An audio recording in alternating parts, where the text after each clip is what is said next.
Welcome back to Football Daily, where today we're talking about some potential sales.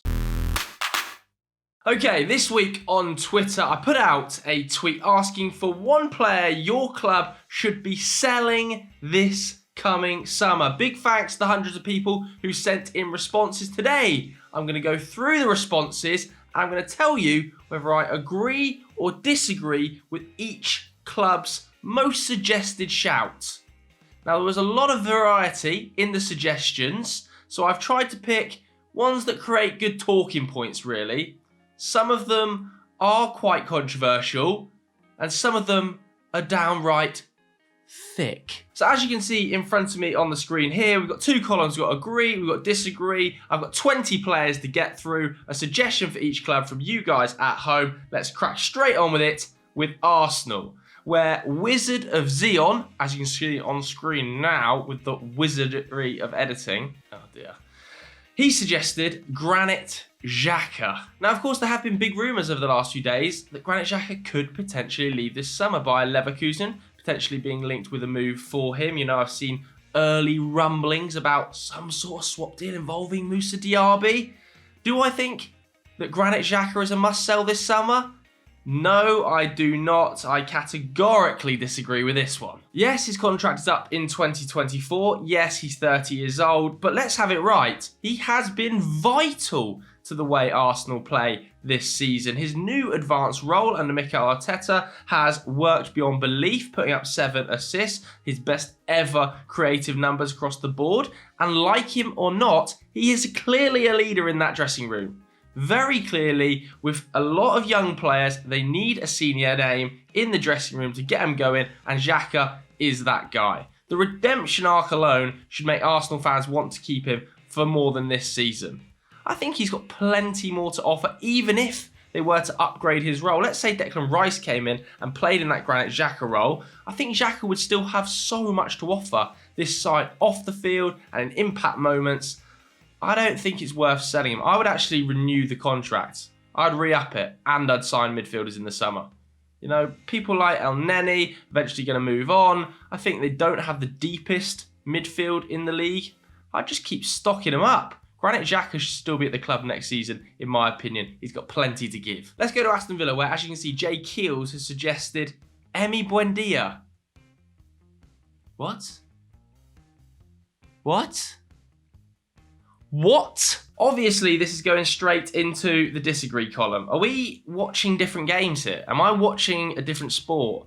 Why is Emi Buendia a must-sell? I think he's been really good under Unai Emery. Okay, he hasn't hit the creative heights that we saw first season of Premier League football at Norwich. Norwich, by the way. But I think he's added plenty to this side. He's playing some of his best football in an Aston Villa shirt, as is pretty much everyone under Unai Emery, and he suits the system. He suits being able to drift around the pitch. He's very combative. This is a bizarre suggestion, in my opinion. Next season, when Aston Villa look to go to the next level, and by bringing in, Barcelona's sporting director being linked with Asensio this week, clearly that's what they're trying to do. I still think Buendia will have a role in the squad. Sure, it might not be first name on the team sheet every week, but as a rotational option who can drift wide, can also play in the attacking midfield role, can play as a second striker, Buendia is absolutely fine.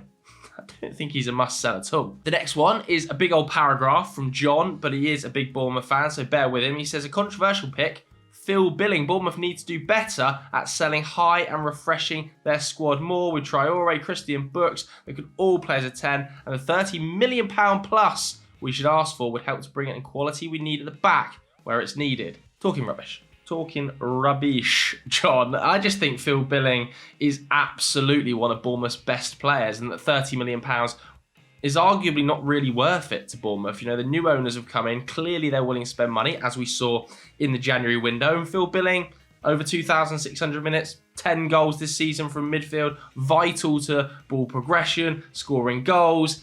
He's 26, so still a good age. I know that his contract's up in 2024, but rather than selling him, I'd be renewing him.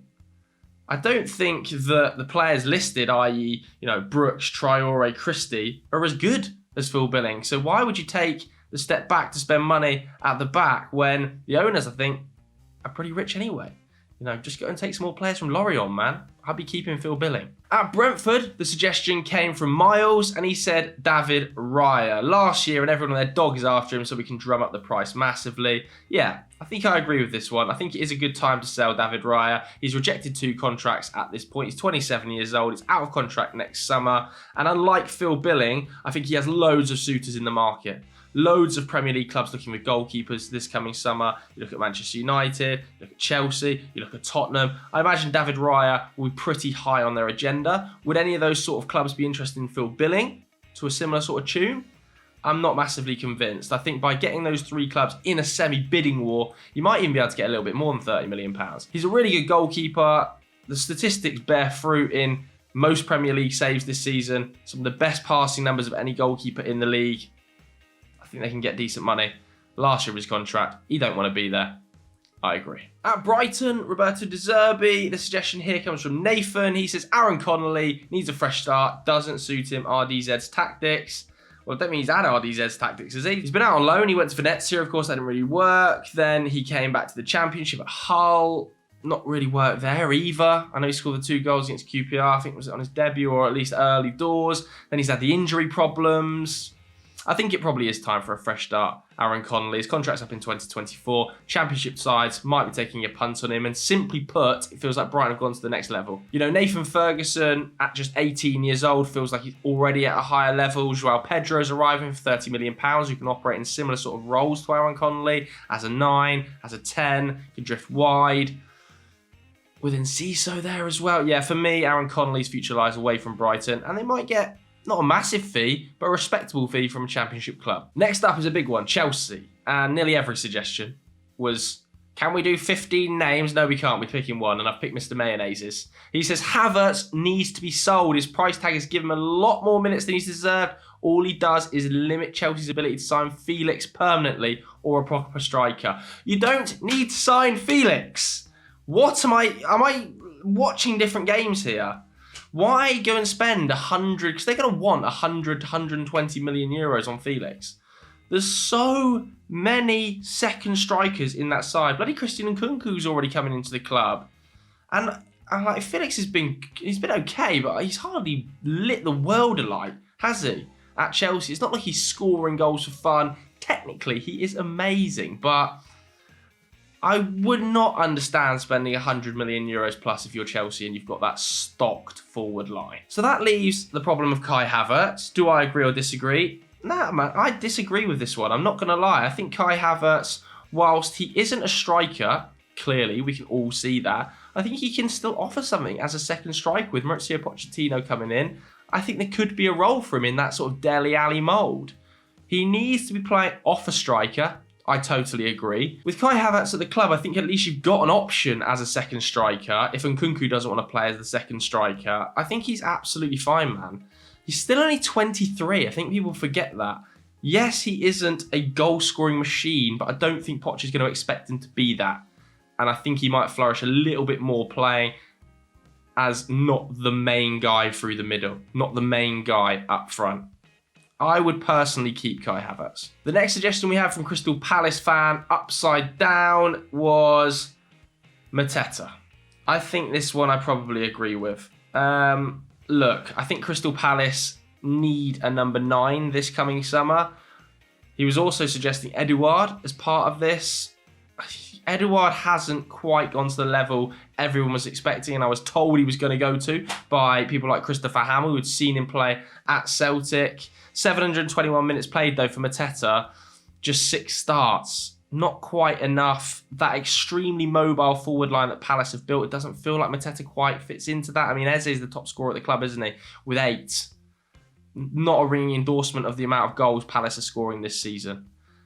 You look at his underlying numbers, Mateta, they're not quite there either. I kind of agree with this one. I think I would look to move at least one of the strikers on this summer and bring in somebody who's just going to be a guarantee of goals through the middle.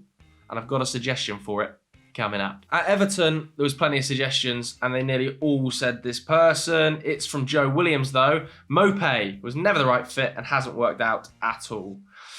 Yeah, I'm going to agree with this one. I really like Neil Mopé, but it's not working at Everton. The issue you've got, though, is he's under contract until 2025. He's got, 1 goal in 26 appearances. Admittedly, quite a lot of them have come off the bench. I think 15 or so have come off the bench. He's 26. I do think you might be able to find a buyer for him. Honestly, I really do. I know he's had a dreadful season at Everton this year, but at Brighton, he was a consistent 10 goals in the Premier League. If you can find a championship club that are willing to fund this move, and you are going to have to take a loss if you're Everton, I think you could probably find a suitor because he's only 26. So I'm going to agree with this one. I think better that it's a fresh start for both parties. Clearly, he doesn't fit into Sean Dyche's system. He's much more direct. It involves much more channel running. I agree. Let's go to Fulham, where Henry Hill, the man who said this. I saw your tweet when you talked about how much you liked Vinicius Jr. I really don't rate him. Is now suggesting that they sell Tosin if interest from Europe is real. Otherwise, Harry Wilson. Basically, he's wanting big money, is what he's looking for. But then Patrick bit back. Being a Fulham fan, these last 5 to 6 games, I completely disagree. Good lad, Patrick. Let's all be more like Patrick. He goes on to suggest Anthony Robinson. Love the guy, but Defo can get better and can get at least 30 million plus. I'm not necessarily in agreement they can get 30 million plus. That feels like a big fee. But I am in agreement. I think it's a player that could be sold for a chunky fee that they could potentially upgrade because there's a lot of interest in Anthony Robinson. Now, I don't think it's necessarily true, but we've seen links to clubs like Manchester City. His contract is up in 2024 as well. Defensively, he is really strong. Like 3.5 tackles and interceptions a game, covers massive distance. He's super athletic, but his output isn't quite there. Just the 1 assist this season. I think Fulham can potentially upgrade, and I think he offers a really good purchase option for teams in need of a left back. If they could get the buy right Fulham of his replacement, I think they could even upgrade there. So I think this is a good suggestion from Patrick, much better than Henry's horrendous suggestions, and much better than the time he even said this about Vinny Jr. I really am not a fan of Vinicius at all. I think we can only call him a prospect for so long. He's actually been there for quite a while now. He's had a lot of opportunities to shine. And honestly, I'm going to put it out there. I can see him being at like a Real Betis or something like that in a few years down the line. Next up, we've got Leeds, and this one comes from Joe Booth. He says Patrick Bamford, high earner on about 70k. I'm going to agree with this one. I think it might be time this way for these two to part ways. But I do think Patrick Bamford is actually a good striker. And I definitely think there's going to be championship clubs very interested in Patrick Bamford. Some of the abuse he's taken online recently, from Leeds fans in particular, nothing short of disgraceful, quite frankly. Look, over the last 2 seasons, it's undeniably not gone right for Bamford. But let's be frank, that's largely down to his injury record. His injury record has just been so unfortunate over the last 2 years. 560 minutes last season, 1,300 minutes this season, consistently played with injuries throughout that time. If you go back to 2020, 2021, when he was fit for an entire season, he put up 17 Premier League goals. If he could get his body right, I do still think there's a goal scorer in there, but it just doesn't feel like the body is ever going to recover at this stage. 6 goals in his last 2 seasons. Rodrigo has kind of filled that number 9 role this season pretty well. I mean, 12 goals, it's a decent return, isn't it? Weirdly, though, Bamford feels more Allardyce. I don't think Allardyce is going to be there in the long term, but I expect to see quite a bit more of Bamford in these last 3 games under Allardyce. I think he's going to get a good move. I really do. His contract is long, though. It's up in 2026, so they're probably going to want an okay fee from a championship club. And I actually think they might well get that. Next up, we're going to Leicester, where Iheanacho season says Maddison. I mean, let's just agree with this one. Do we even need to rationalise it? I think we all agree that James Maddison is going to leave this summer and deserves to. Next up, we've got Liverpool, and this is a tough one. I'm going to bring him into the screen here. Suggested by Gakpo, and an awful lot more Liverpool fans as well, was Jordan Henderson. And I'm really torn. I'm torn because his contract's up in 2025, and clearly he's had a step back this season. But, and I think this is a really big but, Liverpool are losing so many midfielders this summer. You think about Oxlade out of contract, you think Naby Keita out of contract, you think Milner going to Brighton, you think Thiago likely to miss an extended period of time with yet more injuries, which has been a consistent factor throughout his career and isn't going to stop now. I don't know, given that they already have a thin midfield, whether it's worth losing Jordan Henderson for £5 million or however much you're going to get for him anyway, when your midfield's that thin and you've got to sign reinforcements. He seems like a vital member of the dressing room, super senior. I think I would be keeping him, so that would be disagree. I think I would be keeping Jordan Henderson with the amount of turnover and change they need to do in the midfield anyway. I don't see the upside to selling one of your most senior players who can at least help players bed in. If you sell Jordan Henderson, you're left with Fabinho, a crocked Thiago, Curtis Jones, and Bajcetic, who's 18, as legitimate midfielders. Because Harvey Elliott is and isn't, Fabio Carvalho is and isn't. I think it would be a weird decision to sell Jordan Henderson. I don't think the fee would warrant it. I would keep him around the club. Next up, a suggestion from James Wayne, Football Daily's very own, is Cancelo.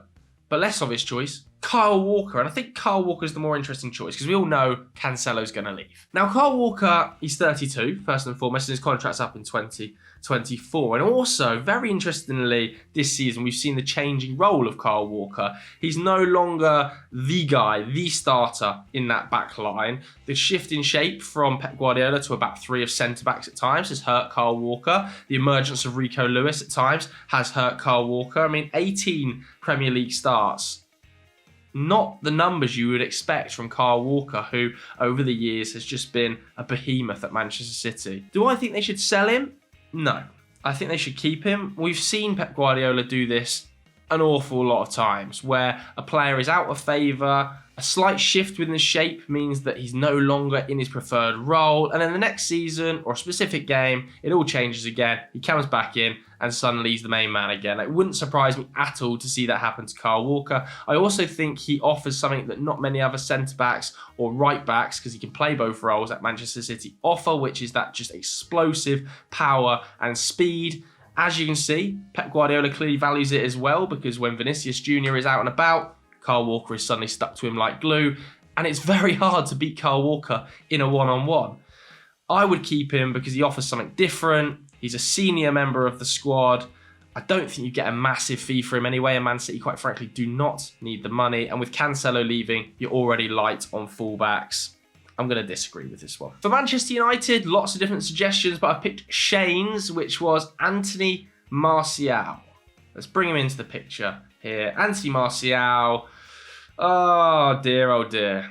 9 Premier League goals in 3 years. Of course, he did spend that half season out on loan at Sevilla as well. Didn't really contribute to Sevilla either when he was out on loan. And simply put, his body has let him down at this stage. Every time it feels like a run is about to start, an injury happens. I would agree with this one. Even though Man United don't have any striking options on the books and they're going to have to sign at least one forward in the summer, I think it's probably best that these two part ways, to be honest with you.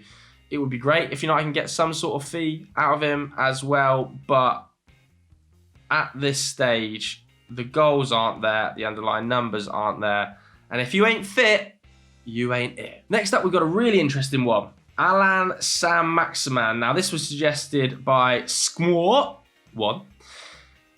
Ooh, what to do about a problem with Alan's... What to do about a problem like Alan Saint-Maximin? Because he hasn't played 90 minutes. In fact, I think he's played 190 minutes. To correct myself. He's played 190 minutes since November. And that was in the 2-0 loss against Liverpool. It feels like... He's obviously had injury problems in there as well. He hasn't been constantly fit. He's had a lot of injury problems this season. But it does feel like Eddie Howe's system has progressed past the individuality of Alan Saint-Maximin. I do think he's a really good player, but often when really hyper-individualistic players, i.e. an Adama Traore, play on a team, if the team becomes very structurally sound and the shape is perfect and everybody has a very specific role, it limits what they can do as an individual, if that makes sense. I don't ever explain that very well. And it ends up being that players that can play in a system are actually better than players who are just individually brilliant. And I think that's probably what's happening a little bit here. If you could get money for Alan Saint-Maximin, which I absolutely think you can, there's loads of clubs that would be interested in Alan Saint-Maximin. I think it might be a smart sale. Now, his contract's up in 2026, so I'm going to agree with this one, just because I think Newcastle can go to a whole new level this summer. Let's go to Nottingham Forest. This was a suggestion from Ash Young of John Joe Shelby. He says, one of the worst deals in living memory at my club. Awful player, awful attitude. Get out my club, rip up the contract, loan him, whatever we have to do. Now, Ash has gone very, very punchy there. Very punchy. I mean, he only was given a 2.5-year contract in January, wasn't it? It has all gone slightly wrong here. Of course, he was dropped from the squad. I think it was against Liverpool. I mean, they've just signed so many players. It's going to be so hard to get rid of John Joe Shelby. I'll agree with it, because the midfield structure and particularly the arrival of Danilo has been really, really impressive recently. Danilo and Yates, I found a little bit of a partnership in there. Some of the January additions have been great, like Keylor Navas, Felipe. Some of them not been so good. I think it's going to be really, really difficult to get a suitor for John Joe Shelby, unless, of course, you were to loan him or there was some sort of agreement reached over the contract. But clearly, Nottingham Forest fans are not happy with Shelby. And who am I to say that they're wrong? Let's go to Southampton next then. And the suggestion here from Tommy, work please, is Adam Armstrong. Now, Tommy has listed quite a few players. I've picked Armstrong because he was the first name that popped out to me. And I'm going to disagree with Tommy on this one. Look, let's be real. Southampton are down. They're relegated.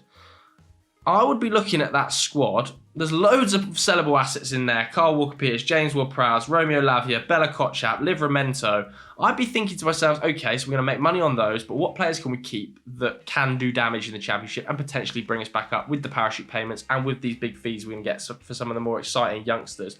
Players like Adam Armstrong, I would be thinking proven track record at scoring at Championship level. You know, you go back to his couple of seasons in the Championship before coming to Southampton, 16 goals in 1920, 28 goals in 2021 in the Championship. By non-penalty expected goals per 90, he was the leader. Non-penalty expected goals, that is. He was the leader in the Championship that season. I would be thinking, yeah, he can potentially score 15, 20 goals in the Championship. Why sell Adam Armstrong? Yes, he hasn't worked in the Premier League, but proven to have worked at Championship level. Whoever comes in to manage them, if Ruben Celes doesn't stay, will surely be thinking, who of these players has scored goals at the Championship? Adam Armstrong is one of them. We're not going to get a big fee. If we send him out, it's going to be to a Championship rival. For me, Adam Armstrong's just an obvious keep. Disagree. Let's go to Louis Cran for Tottenham has said Harry Kane. I agree with this one, and I've spoken about Harry Kane enough, haven't we? On about 34 shows. It's time to move on for all parties concerned. Let's get that deal done. The last two teams then, West Ham. Now, this was a suggestion from El Trola de los Sports, and they say Danny Ings. High wages doesn't suit how West Ham are playing under Moyes. Ooh, I'm on the fence. Because he only recently arrived. He only recently arrived for £15 million, and yes, he might be on high wages, but why did they sign him in the first place if he didn't suit the system? Scamacca's there, Antonio's there, and Ings is there. It's three vastly different types of strikers. I understand that Ings doesn't want to run into the channels and chase balls hard like Mikel Antonio, but he is a proven goal scorer in the Premier League. Look, I'll agree, but the reason I'm going to agree is for something I said earlier. Get this man to Palace. Danny Ings to Palace. I'm on the train. I am actually on the train.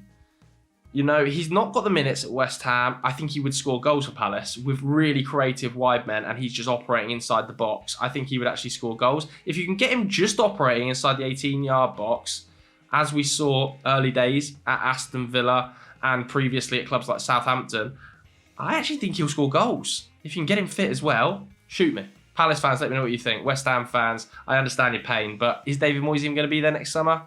Let's see. Finally, we've got Raul Jimenez. This is a sad one, but it's also going in the agreed column. I've got nowhere to put it, so I'm just whacking him in there.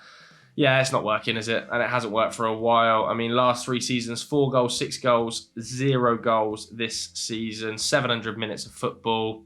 Very sad story. I just kind of feel like a new start abroad, he might start scoring again. It feels like there's a bit of a problem at Wolves. We've seen arrivals like Mateus Cunha, Diego Costa getting minutes ahead of him.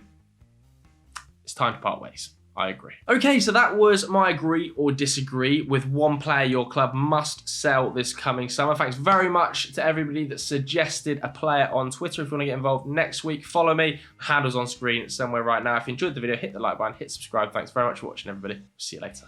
Goodbye.